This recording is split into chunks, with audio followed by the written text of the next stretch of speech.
Hi friends, আজকের recipe দারুণ স্বাদের তড়কা ডাল। এই তড়কা ডাল বানানোর জন্য আমি এখানে 200 গ্রাম মতো তড়কা ডাল নিয়েছি। এই ডালটাকে প্রথমে ভালো করে জল দিয়ে ধুয়ে 5-6 ঘন্টা মতো ভিজিয়ে রেখেছিলাম। এরপর ডালগুলোকে আরও একবার ভালোভাবে ধুয়ে নেব। এখন এই ডালগুলো প্রেসার কুকারের মধ্যে দিয়ে দেব। তড়কা ডালে বিভিন্ন রকমের ডাল মেশানো থাকে। এই ডালটা খুবই পুষ্টিকর। এতে আমি বেশ কিছুটা জল দিয়ে দেব যাতে ডালটা ভালো করে জলে ডুবে থাকে। এরপর এতে 1 চামচ নুন দিয়ে দেব।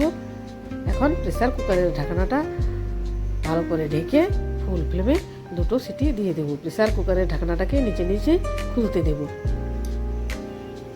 2টো সিটি পড়ে গেছে, কুকার ঠান্ডা হয়ে গেছে, ঢাকনা নিচে নিচেই খুলে গেছে।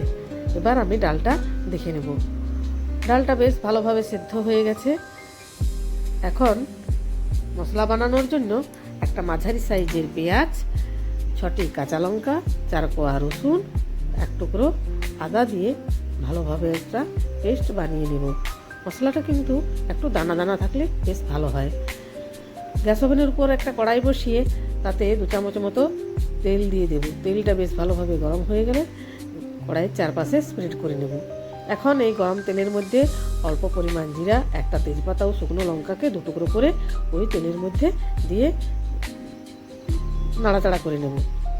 এখন অর্ধেকটা পেঁয়াজ কুচি কুচি করে ওই তেলের মধ্যে দিয়ে লাল লাল করে ভেজে নেব। এরপর বেটে রাখা মশলাটা ওই তেলের মধ্যে দিয়ে বেশ ভালো করে ভাজবো।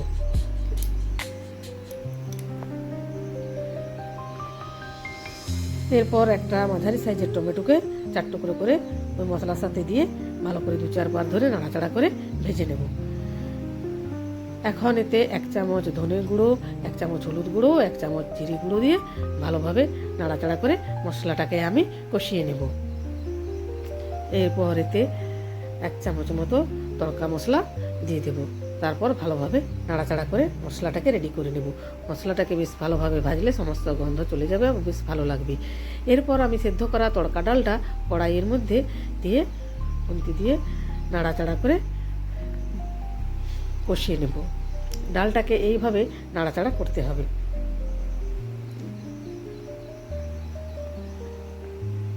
এখন ডালটা বেশ ফুটে উঠেছে। এতে আমি অল্প কসুর মেথি ক্রাশ করে ডালের উপর ছড়িয়ে দেব। বাড়িতে আগে বানানো ভাজা মশলা 1 চামচ মতো দিয়ে ডালটাকে আরও 2-4 বার নাড়িয়ে নেব। আমার তড়কা ডাল রেডি। এবার আমি এটা প্লেটে সার্ভ করব। গরম গরম রুটি বা পরোটার সাথে তড়কা ডাল খেতে বেশি ভালো লাগে।